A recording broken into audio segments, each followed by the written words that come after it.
안녕하십니까. 반갑습니다. 오늘 날씨 굉장히 덥죠. 그래도 에어컨 밑에서 일할 수 있는 게 큰 다행이라고 생각합니다. 뭐 기후 변화가 생겨가지고 외국 같은 경우에는 뭐 57도, 58도 올라가가지고 그냥 수만 명의 사람이 그냥 죽는 이런 것도 봤는데요. 정말 우리나라에서 에어컨 밑에서 일할 수 있는 것도 큰 행복이라고 생각합니다. 오늘은 저 부동산 정책 중에 말도 많고 탈도 많았던 그 재건축에 대해서 실거주를 2년 해야 된다는 걸 그렇게 이야기하다가 이제 재건축 2년 실거주 없던 일로 이렇게 한다고 합니다. 왜? 말도 많고 탈이 많기 때문에 그 세입자를 이제 내보내면서 이제 여기 현실화가 되면서 말도 많고 하다 보니까 이게 이제 없던 일로 됐는데요. 네, 이렇게 서울 아파트 값이 평균 1억 원이 가까이 올라가지고 이렇게 가격도 물론 정책에 따라서 굉장히 예민한 부분이 당연히 많겠죠, 그죠? 그다음에 재건축 조합원의 그 2년 실거주 의무 규제가 이게 말이 많아갖고 결국 1년 만에 없었던 일로 되었습니다. 집주인들이 조합원 분양권을 얻으려갖고 최소 2년을 실거주해야 된다는 이 규정 때문에 결과적으로 기존 세입자를 실거주하라니까 지금 살고 있는 세입자를 내보내야 되겠죠. 그다음에 주인이 실거주하는 상황이 벌어질 수 있어서 부작용이 더 크다는 지적이 많았어요. 그래서 규제 시행 전에 재건축 조합을 서둘러 설립했던 조합 설립 인가 후에는 이제 실거주를 하지 않아도 되기 때문에 강남구 압구정 단지일 때는 역설적으로 집값이 크게 올랐어요. 조합 설립을 했던 거하고 안 했는 거하고 차이가 나기 때문에 그래서 일각에서는 정부가 혼란만 부추겼다는 비판이 제기가 되었습니다.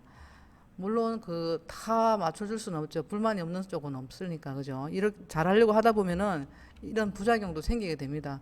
근데 세입자가 4년간 이제 2 플러스 2가 되니까 그 보장할 수 있는 그 임대차법이 시행되면서 세입자는 이제 잘 됐다고 생각하는데 또 실거주를 또 이렇게 하라고 하니까 너무나 이게 저 혼선이 생기잖아요. 그죠? 그래서 결국은 이제 이 법들이 또 상충이 되면서 실제하고 맞지 않으니까 1년 만에 백기를 이렇게 들었습니다. 13일 국회에 따르면 이때 이제 그 국토법안 소위를 열어가지고 대표 발의한 도시 및 주거 환경 정비법에서 재건축자본에게 실거주 의무를 부여하는 내용을 제외시키기로 했습니다. 그래서 재건축 조합원의 2년 거주를 의무화하는 방안은 지난해 발표된 6.17 대책에 포함됐지만 1년 가까이 국회에서 계류돼 왔다가 투기과열지구 내에서 재건축 조합원이 입주권을 받기 위해서 그 단지 안에 2년간 실거주해야 된다는 이 내용입니다. 이번에 해당 규제가 백지화된 가장 큰 이유는 작년 7월 말부터 시행된 임대차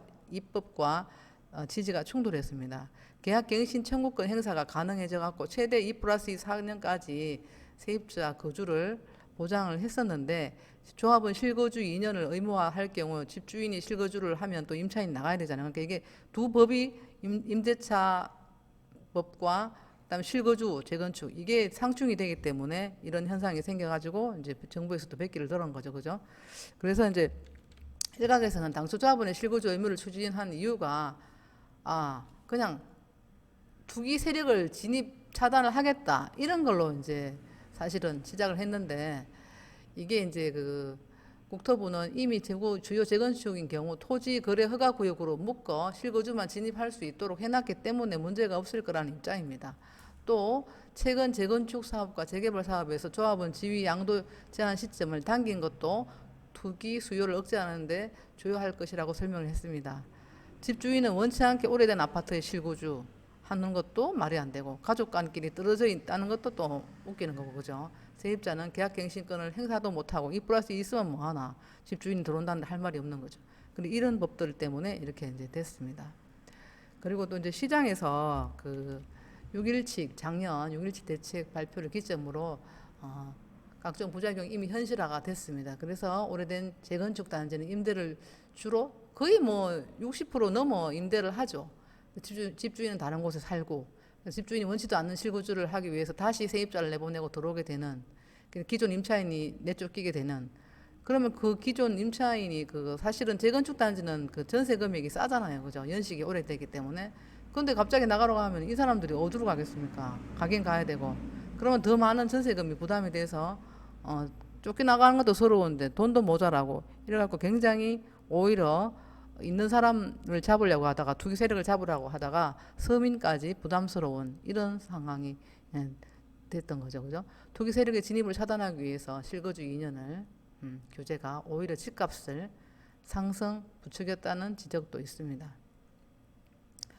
그래서 이제 그 법 개정 전까지 조합 설립을 완료하면은 실거주 의무 규제에서 벗어날 수 있도록 하기 때문에 조합 설립을 완료하는 그런 물건들을 막 사게 되죠. 그죠? 그러면 이제 그게 집값이 상승되는 거죠.